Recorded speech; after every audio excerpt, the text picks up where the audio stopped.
আব্রাহার মক্কা আক্রমণ ও আবাবিল পাখি দ্বারা পরাজিত হওয়ার ঘটনা। সময়টা 570 খ্রিস্টাব্দ।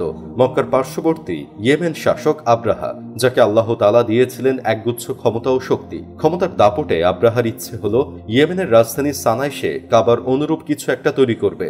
অতঃপর সারা পৃথিবী থেকে মানুষ হজ পালন করতে মক্কার পরিবর্তে সানায় যাবে। নাগরিকদের জুলুমের মাধ্যমে অর্জিত বিপুল অর্থ এবং উন্নয়ন কর্মীর কোনো অভাব না থাকায় তা যথাসময়ে তৈরি হয়ে গেল।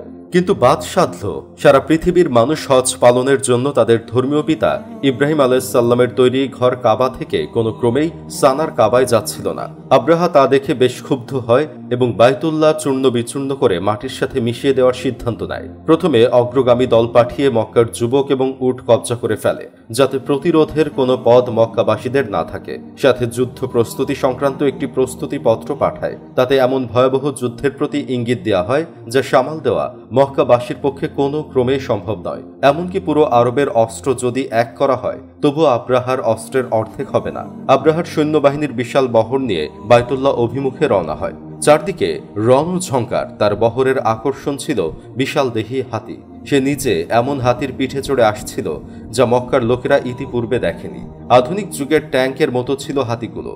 মক্কার লোকেরা বাধা দেয়নি। আব্দুল মোতালেব শুধু বলেছিলেন এই ঘরের মালিক তার ঘর শত্রুর হাত থেকে রক্ষা করবে। পবিত্র কাবা ধুলায় পরিণত করতে আব্রাহার যখন প্রস্তুত, হঠাৎ পশ্চিম আকাশে কালো মেঘে ছেয়ে গেল। ক্ষণিকের মধ্যেই মেঘের মতো কিছু এসে আব্রাহার পুরো বাহিনীকে ঘিরে ফেলে।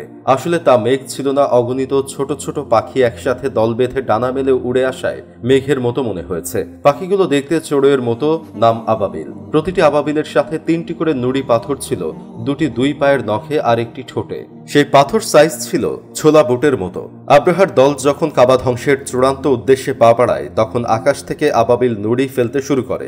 একসাথে পুরো বাহিনীর ওপর যেন পাথরের বৃষ্টি শুরু হয়ে গেল। যার উপর পাথর কণা পড়ত তার সারা গায়ে ভীষণ চুলকানি শুরু হতো এবং চুলকাতে চুলকাতে চামড়া ছিঁড়ে গোস্ত ঝরে পড়তে থাকতো। গোস্ত রক্ত পানির মতো ঝরে পড়তো আর হাড় বেরিয়ে আসতো। আব্রাহার অবস্থা একই রকম হয়ে পড়ে। এক একটি পাথর ছিল এ যুগের সবচেয়ে শক্তিশালী মিসাইল। পুরো দলের সর্বশেষ আব্রাহা হয়েছে রক্তাক্ত। আল্লাহ তাআলা তাকে অপমানের গ্লানি বয়ে বেড়াতে কিছুক্ষণ জীবিত রেখেছিলেন।